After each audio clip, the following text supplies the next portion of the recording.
We tend, when thinking about the future, to project some version of the present out into the future and think if one factor's changing, then what will the future be like and how terrible?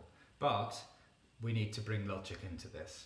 And we've already demonstrated with mathematical certainty that the future economy will be much larger than the current economy.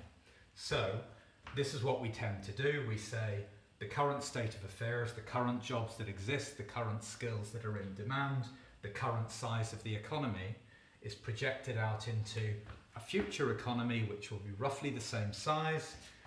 There'll be automation, outsourcing and globalization and shorter product and industry cycles. How scary! Therefore, how can we defend ourselves in something like the current economy with these factors at play?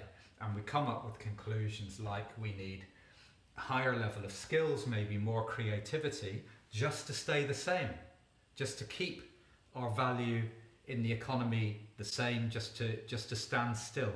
And when people say, okay, but there's a bright future, there's new products and services and new jobs are going to be created, we think, well, maybe, because we can't really tell what that's going to look like. So there'll be a little bit of extra stuff there. Terra incognita. There'll be monsters.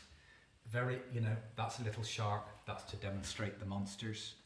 And that's how we think about it. But it's incorrect, because we know the economy will be much, much, much larger. 3, 4, 5, 6, 7 times larger than the economy today. So if you layer these factors onto that economy, what does it look like?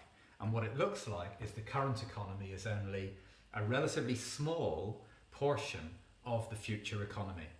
Just as when we moved from an agricultural society to an industrial society, and people moved off the land and into cities.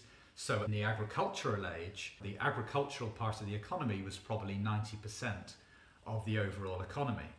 When we moved on to the industrial model in society, there was still agriculture going on.